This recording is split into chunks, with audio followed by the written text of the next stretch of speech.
तुम्हाला कधी प्रश्न पडलाय का की सेलिब्रिटीज लोकांना इतके का भावतात? म्हणजे फॅन्स लोक त्यांना इतकं डोक्यावर का घेतात? तर हे सगळं एका इफेक्टमुळे होतं. तो इफेक्ट आहे IPL इफेक्ट. नाही, ही IPL नाही, तर IPL म्हणजे इन्सर्शन, परसेप्शन आणि लॅटरलिझम. हे तीनही तुम्हाला खडबडून जागा करणाऱ्या कॉन्सेप्ट आहेत ज्या आपण आज एक्सप्लोर करणार आहोत. त्यासाठी हा व्हिडिओ शेवटपर्यंत नक्की बघा. पहिला आहे इन्सर्शन. तर आपल्या आजूबाजूला जाहिरातीद्वारे, मीडियाद्वारे सतत एक प्रकारचं थॉट इन्सर्शन चालू असतं. म्हणजे एक प्रकारचा विचार आपल्यामध्ये गोवला जातो. सर्वसामान्य माणसाच्या हे लक्षात येत नाही, पण माणसाच्याच सायकोलॉजीचा वापर करून इथे थॉट इन्सर्शन केलं जातं. याचं सगळ्यात फेमस एक्झाम्पल आहे कोलगेट. म्हणजे बघा, लोकांना टूथपेस्ट म्हटलं की फक्त आणि फक्त कोलगेटच माहिती आहे, आणि मिनरल वॉटर म्हटलं की बिस्लरी. या ब्रँडचं थॉट इन्सर्शन इतकं प्रॉपर झालंय की लोक कुठलाही ब्रँड जरी पित असले तरी पण त्यांना बिस्लरी पितोय असंच वाटतं. त्याचबरोबर स्वातंत्र्य सेनानी, पॉलिटिशियन्स, सेलिब्रिटीज यांच्याबद्दल सुद्धा अशाच पद्धतीचं थॉट इन्सर्शन केलं जातं. आपल्याही नकळत आपण या हिरोंना देवच मानायला लागतो आणि मग असे प्रकार घडतात. पाहिलं ना, जसं की आपल्या घरचा कार्यक्रम असल्यासारखं लोक सेलिब्रेशन करतात. पण हे सगळं इतक्या मोठ्या प्रमाणात कसं काय शक्य होतं बरं? या मागे खूप मोठं प्लॅनिंग असतं, आणि ते प्लॅनिंग म्हणजेच थॉट इन्सर्शन. आणखीन सोपं करून सांगतो. म्हणजे एखादा व्यक्ती वेडा आहे असं सतत सांगायचं.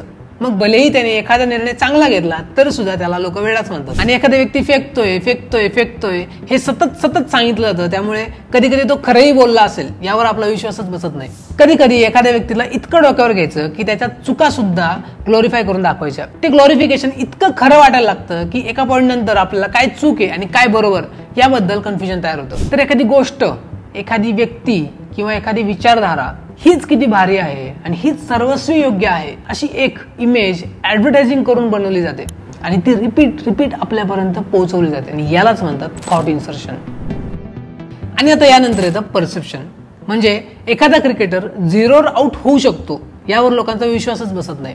त्यांना वाटतं की याने पैसे घालले असतील, किंवा माझा एखादा मित्र किंवा तुमचा एखादा मित्र जर कुठल्या तरी स्वातंत्र्य सेनानीबद्दल बोलत असेल तर तो अमुक तमुक कुठल्या तरी पक्षाचं समर्थनच करतोय असं आपण समजतो. इतकंच काय, तर तो कुठल्या पक्षाला वोट करेल याचा अंदाज सुद्धा केला जातो.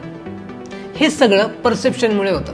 परसेप्शनचं आणखीन एक सोपं आणि फेमस एक्झाम्पल आहे ब्रँडेड वस्तू. म्हणजे ब्रँडेड वस्तूंबद्दलचं थॉट इन्सर्शन इतकं स्ट्रॉंगली केलं गेलं आहे की एखादा व्यक्ती जर सर्वसामान्य पोशाखामध्ये जर कुठे जात असेल तर त्याला लोक एक वेगळी वागणूक देतात, त्याच्याकडे एका वेगळ्या नजरेने पाहतात, त्याच्यासोबत एक दुजाभाव करतात. तर हे सगळं परसेप्शनमुळे होतं. आणि तिसरं आहे लॅटरलिझम. म्हणजेच काय, तर मूळ मुद्दा सोडून बाकी सगळ्या गोष्टींना पाणी लावायचं. आणि हे आपल्या मीडियाला चांगलं जमतं. देशात ज्या गोष्टींबद्दल बोलणं जास्त गरजेचं आहे त्याबद्दल न बोलता सेलिब्रिटीजच्या अफेअरबद्दल चर्चा जास्त केल्या जातात. आणि एखादा मुद्दा जर मीडियाला लक्षात आला की आपण टाळूच शकत नाही तर त्याच मुद्द्याला धरून वाद घालत बसायचे. म्हणजेच काय, तर एखाद्या जागेवर जर ऍक्सिडेंट झाला तर मीडिया काय करतं? मीडिया ऍक्सिडेंट झालेल्या व्यक्तींच्या घरी जातं.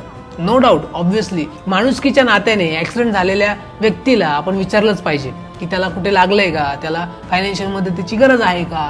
पण ज्या ठिकाणी ऍक्सिडेंट झाला तो कुठे झाला, तो रोड व्यवस्थित होता का, त्याच ठिकाणी जास्त ऍक्सिडेंट होतात का, जर असं आहे तर याला कोण जबाबदार आहे, आपण हा प्रश्न कोणाला विचारला पाहिजे, प्रशासन याला जबाबदार आहे तर आपण रोड कॉन्ट्रॅक्टरला प्रश्न उपस्थित करतोय का.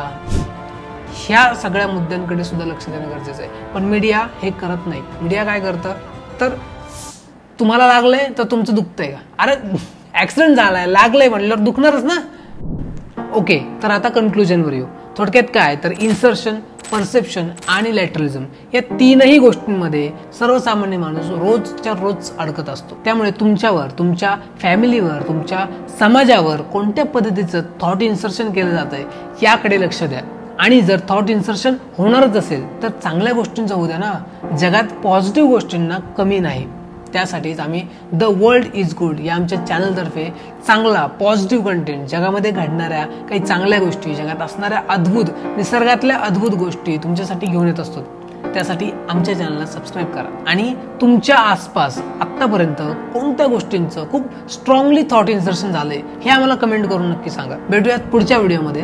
धन्यवाद.